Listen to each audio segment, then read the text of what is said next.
let's talk about an invisible but super powerful force that's all around us. It's the reason some things float and other things, well, don't. You see it in action every single day, whether it's an ice cube in your drink or a massive ship on the ocean. We're diving into buoyancy. Okay, well let's just get right to the big question. The one that kind of messes with your head. How in the world can a gigantic 200,000-ton ship made of solid steel just bob along on the ocean when a tiny little pebble you toss in a pond sinks straight to the bottom? It feels like it shouldn't work, right? So to solve this floating paradox, we've got to look beyond just how heavy something is.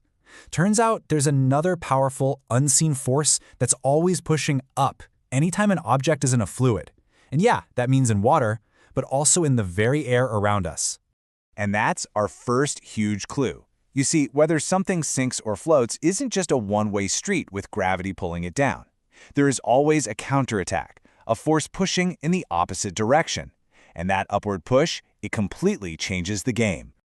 So this mysterious upward push obviously needs a name. It's time to officially meet the force that's constantly battling gravity to keep things afloat. And that force is called buoyancy. You might also hear it called upthrust. It's pretty simple, really. It's the upward force that a fluid, like water or air, puts on anything that's in it. This is the entire reason anything can float. It's the hero of our whole story. But, where does this buoyant force even come from? It's not some kind of magic, it's just physics. And the secret is hiding in a basic property of all fluids, pressure. Okay, this breaks it down perfectly. First, just remember that fluids are always pushing. Always. Second, that push, that pressure, gets stronger the deeper you go. So think about it. This means the fluid is pushing up on the bottom of an object with way more force than it's pushing down on the top. And that difference in pressure, that creates a final overall upward force. And that is buoyancy. So now we know there are two big forces at play here. This means that whether an object floats or sinks really just comes down to a battle, a head-to-head showdown between the force pulling it down and the force pushing it right back up. And this shows the matchup perfectly. In one corner, you've got the object's own weight. That's just gravity doing its thing, pulling down. And in the other corner, you've got the buoyant force, pushing straight up. It's literally a vertical tug-of-war. So who wins this pushing match? Well, the outcome isn't really about size or even just about weight by itself.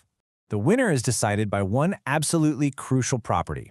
It's all about the relationship between how much stuff is inside an object and how much space that stuff takes up. And that deciding property is density. Just like it says here, it's the mass of something divided by its volume. You can just think of it as how tightly packed the matter inside an object is. A bowling ball is dense, a beach ball is not. So here it is, the golden rule. It's all about comparison.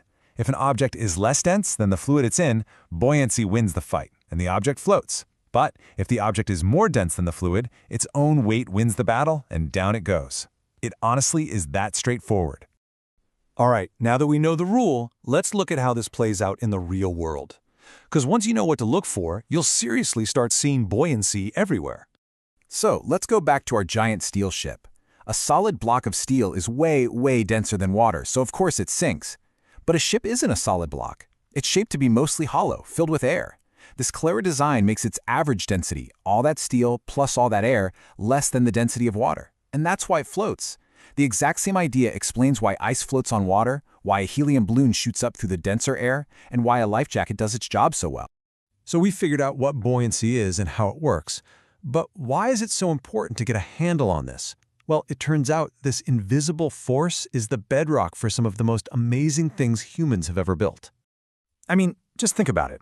Without understanding buoyancy, we couldn't design ships or submarines or even hot air balloons. It's an absolute cornerstone of engineering, from building boats to exploring the skies.